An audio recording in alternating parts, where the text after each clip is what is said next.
തമിഴ് മാധ്യമമായ SS മ്യൂസിക്കിന് Manjummel boys team നൽകിയ അഭിമുഖത്തിൽ സംവിധായകൻ ചിദംബരത്തോട് ചിത്രത്തിന്റെ ബജറ്റ് സംബന്ധിച്ച് അവതാരകൻ അന്വേഷിച്ചു.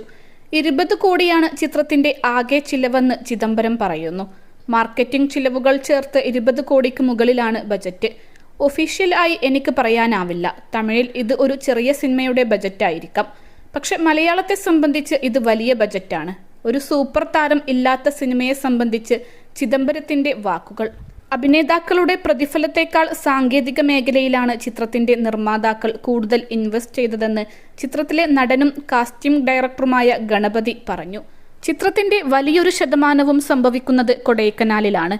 കൊടൈക്കനാലിലെ ഗുണ കേവ് ആണ് ചിത്രത്തിന്റെ പ്രധാന പശ്ചാത്തലം. കൊച്ചിയിൽ ഈ ഗുഹയുടെ സെറ്റിട്ടാണ് പ്രധാന ഭാഗങ്ങൾ ചിത്രീകരിച്ചത്. സെറ്റ് നിർമ്മാണത്തിന് മാത്രം 4 കോടി ചിലവ് വന്നതായി റിപ്പോർട്ടുകൾ ഉണ്ടായിരുന്നു.